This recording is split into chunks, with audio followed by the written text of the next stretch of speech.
Laura Arraya y Claudia van der Beek.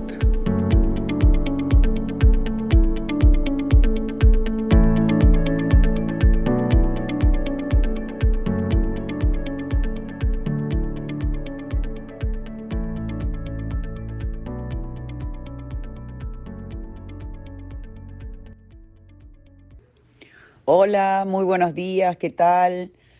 Como siempre, saludándolos y esperando que este comienzo de semana sea muy positivo para todos ustedes. Aquí con nuestro podcast semanal. Mi nombre es Laura Raya y junto con Claudia van der Beek estaremos, hablando un poquito sobre lo que ya fue Wimbledon, ya que sabemos que terminó, pero ha sido un Wimbledon tan lindo y tan espectacular que creo que esta va a ser nuestra última o nuestro último análisis de lo que fue este gran torneo. Tuvimos la representación de nuestras tres jugadoras latinas, Podoroska, Osorio y Haddad, en donde, bueno, sabemos que Maya Haddad llegó a los cuartos de final, tuvo que retirarse por un problema lumbar. Podoroska y Osorio ganaron sus primeras vueltas y, bueno, siempre tratando de representarnos de la mejor manera, ¿no? Muy buenos días, Claudia, buenas tardes para ti. Espero que te encuentres súper bien. Buenos días, Laura. Buenos días, audiencia. Es un gusto nuevamente estar con el podcast de tenis informando a las jugadoras latinoamericanas, centroamericanas y del Caribe, como ampliamos en nuestras ediciones anteriores, dando información que no llega sencillamente así nomás a las jugadoras, para orientarlas un poco también si deciden encaminar una carrera profesional que cada vez se vuelve un poco más compleja, cada vez hay más estructuras muy profesionales que se están armando, especialmente en las grandes potencias, para ocupar los lugares dentro de las 100 mejores del mundo.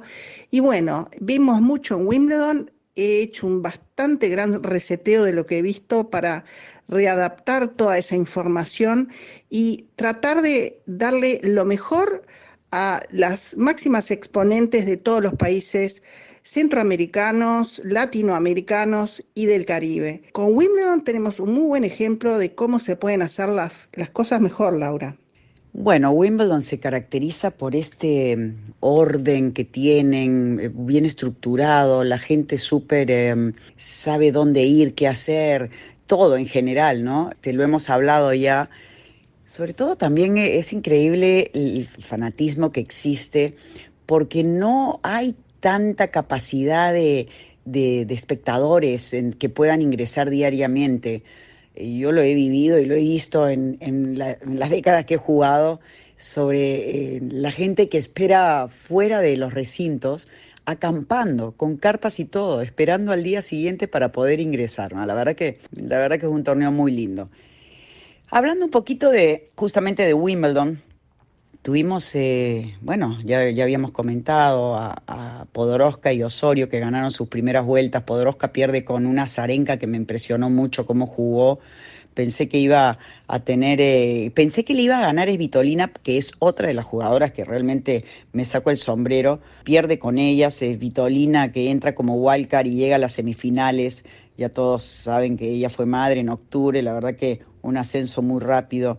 Mirra Andreeva también, que tuvo un muy buen torneo.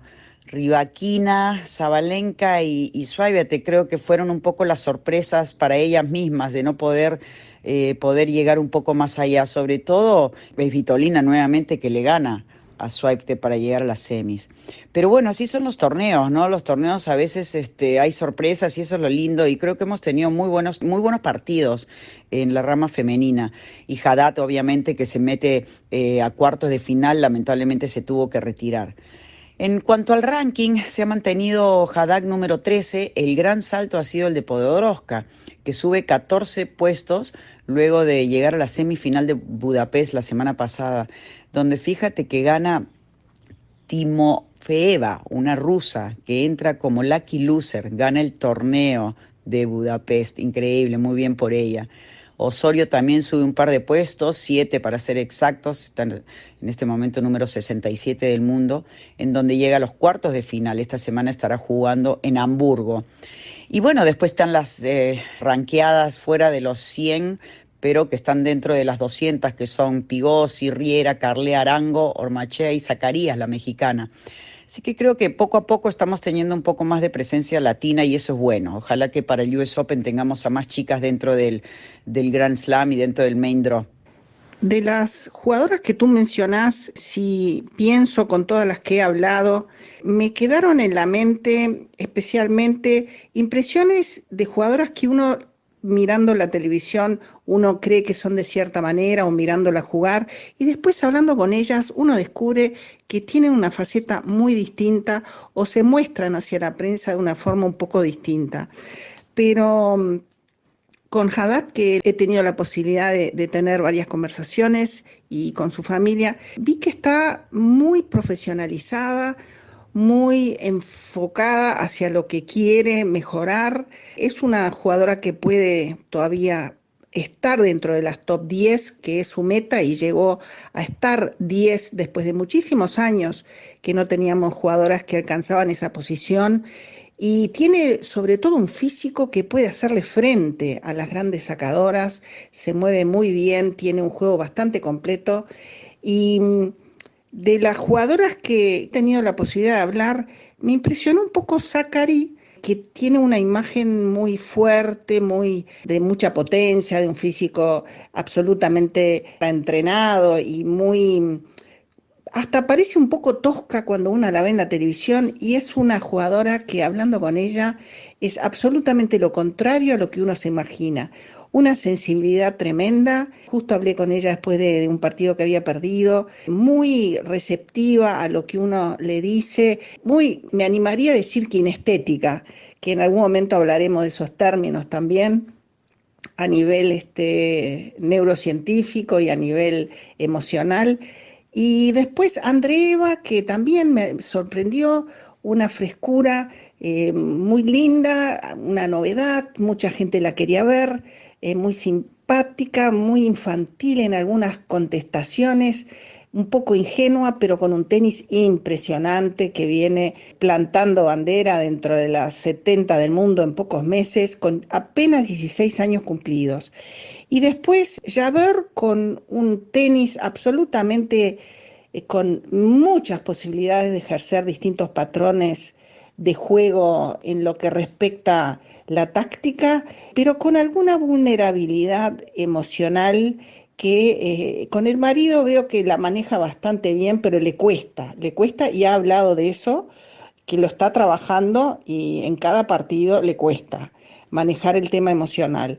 Y después, bueno, Sabalenka y Rybakina, las grandes sacadoras, el día que sacan bien hay que ir como los caballeros en la época de las cruzadas, con un chaleco de bala, porque la verdad que devolver esos saques es bastante complejo, Laura. Es increíble a veces cómo ver las cosas en vivo, a diferencia en este caso, por lo menos yo que lo estoy viendo a través de la pantalla, cómo ves la diferencia, primero la velocidad de la pelota, después la altura y el biotipo de las chicas, y lo otro que también, como tú me dices, Zachary, que sí, yo hubiera pensado que era una chica que si bien, como tú dices, tiene un físico súper envidiable, súper trabajado, se la ve súper fuerte, al final pues no es tanto así cuando la ves en directo o como tú dices que has tenido oportunidad de estar en las conferencias de prensa de todas estas jugadoras.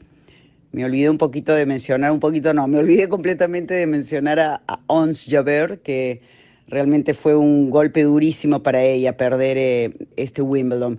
Pero bueno, tuvo al frente a la ganadora que realmente me saco el sombrero, Brondusova, que se mete número 10 en el mundo, que mostró un temple, una tranquilidad durante todo el partido que no se lo vio en el tema con Ons Jabeur. Yo considero de que tuvo muchos altibajos en la parte mental y sí, creo que para mí se presionó demasiado todo el tiempo hablando de querer ganar, que obviamente todas quieren ganar.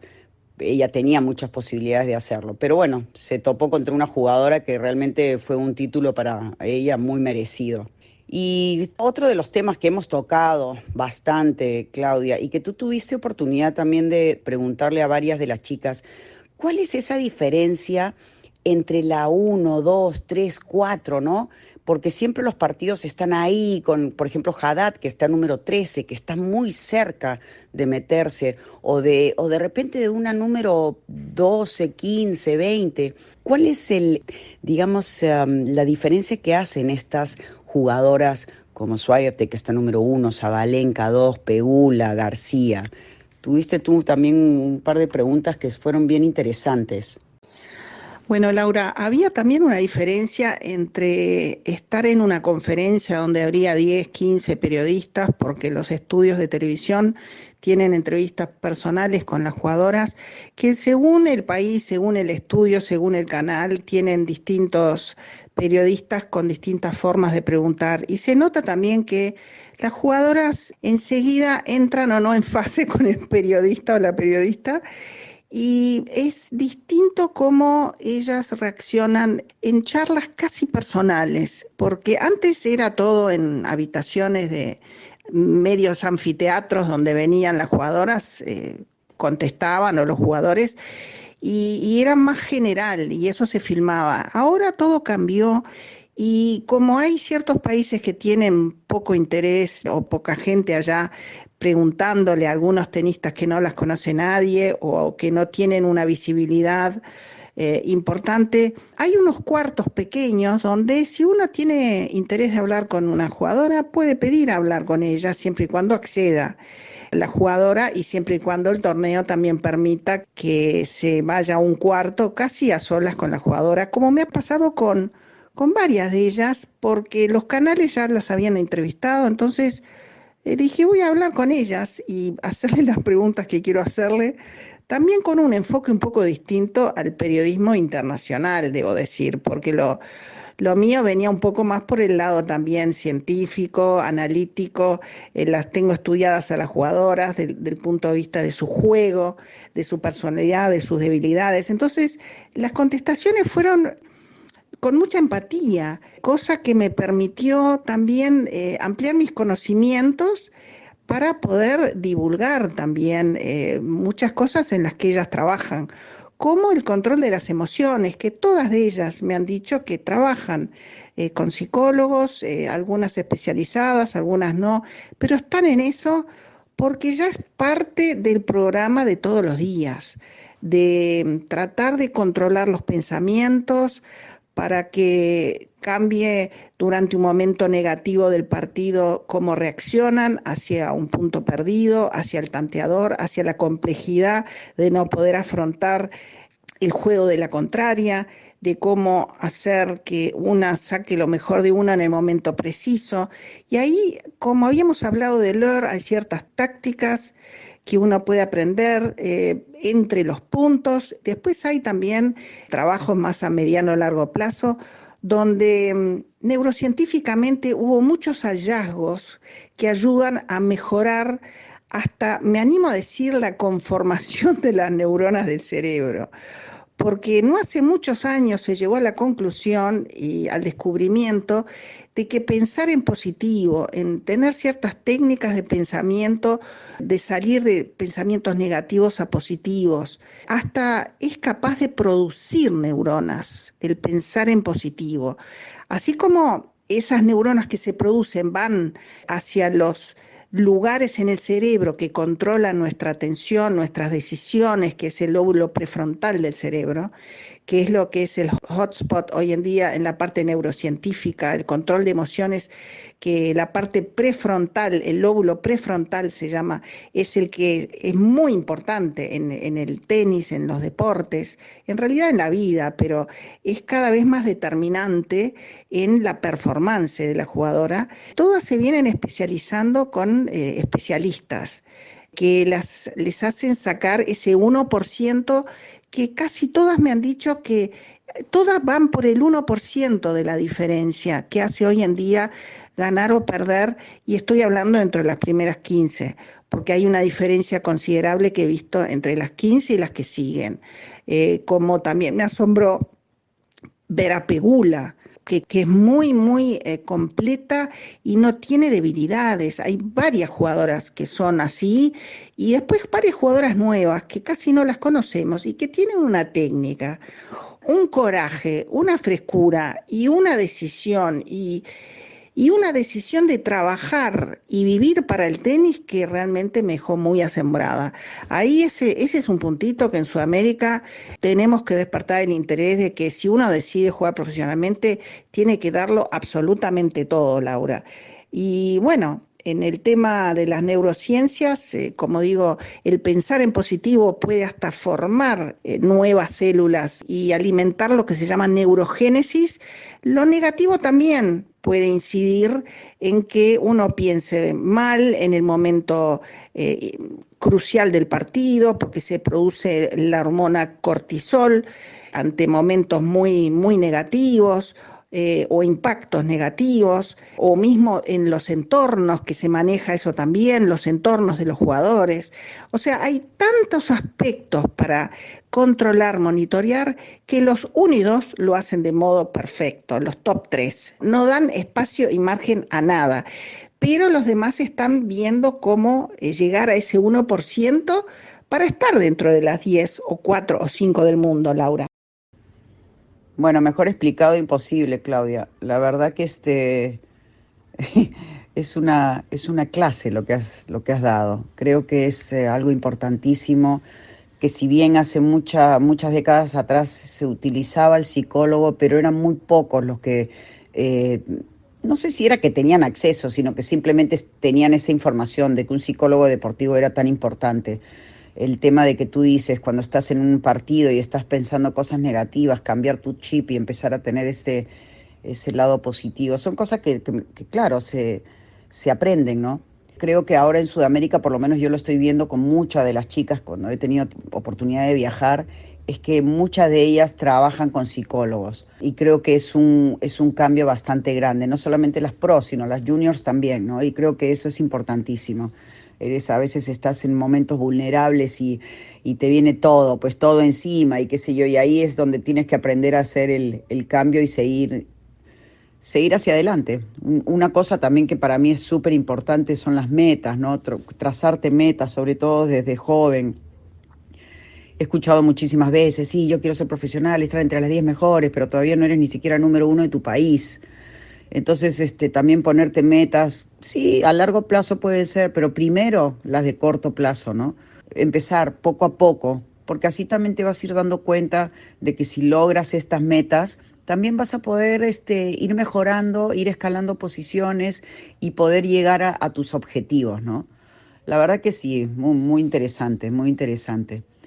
Bueno, nada, para comentarte de que esta semana vamos a tener varios torneos también en lo que son las chicas. Está el torneo de 250 en Hamburgo, después también hay otro en Varsovia de 250.000 en Lausana.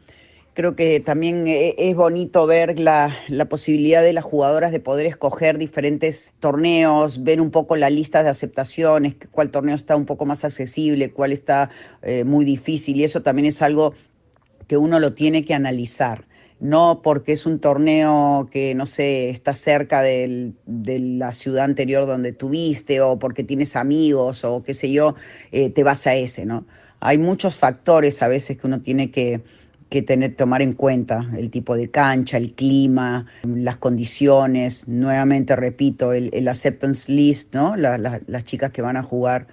Así que bueno, estaremos trayéndole también informaciones sobre lo que va a pasar esta semana, que por suerte hemos tenido una linda semana para Podoroska y Osorio. Ojalá que la próxima sea igual.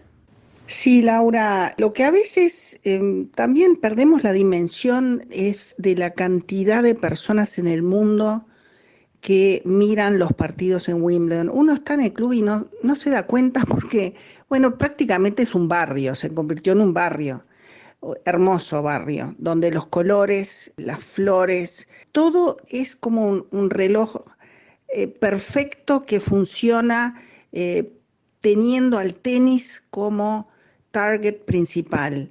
Y eso es lo que lo diferencia de los otros grandes Grand Slam, que el tenis es casi a un nivel religioso que se respeta. Y también en la cancha central, si uno habla o destapa una botella de champán, como he visto los policías y los de la naval, de la Royal Navy de Inglaterra, lo miran a uno como a punto de llevarlo preso. Es como que el tenis tiene otra dimensión en ese lugar y eso lo hace tan hermoso para quien le importa el tenis realmente y va a haber buen tenis. Y si también me pongo a pensar en los millones de personas en todo el mundo que están viendo los resúmenes de los partidos, las estadísticas, todo lo que involucra ese torneo con la cantidad de visitantes de más o menos 50.000 por día, y todos contentos, todos consumiendo también en todo tipo de restaurante que hay en ese barrio de Wimbledon. Nuestra invitación a hablar en Radio Wimbledon lo escuchan 4 millones de escuchas, o sea, son todos números enormes y cientos de millones siguen Wimbledon en el mundo entero. A veces cuesta pensarlo, pero es así. Y lo lindo es que muchos pueden disfrutar de este torneo y esperemos hacerlo el próximo año ambas en vivo, especialmente en un lugar donde has llegado a cuartos de final y vamos a recordar esos episodios in situ. Laura, me despido por hoy. Ha sido un enorme gusto nuevamente contigo compartir este podcast y con la audiencia. Les mando un gran abrazo a todos. Chau, chau. Hasta la próxima. Bueno, por mi lado también me despido, Claudia, sin antes dejar de mencionar que también se están jugando torneos aquí en Sudamérica. En Argentina hay uno de 25.000 y en todos alrededor del mundo. La verdad que hay bastantes opciones para poder decidir dónde ir. Obviamente el presupuesto, como ya lo hemos hablado, es importante. Tendremos también torneos buenos la próxima semana y las que siguen. En Brasil van a haber unos torneos grandes. En Perú, por primera vez, vamos a tener un torneo de 40.000 en Arequipa. Después también otro de 15.000, 25.000. O sea que sí, tenemos oportunidad de poder seguir a nuestras jugadoras latinas y que les vaya súper bien. Un abrazo muy grande, un abrazo para ti también, Claudia. Me despido con muchas buenas vibras para esta semana para todos. Chau, chau.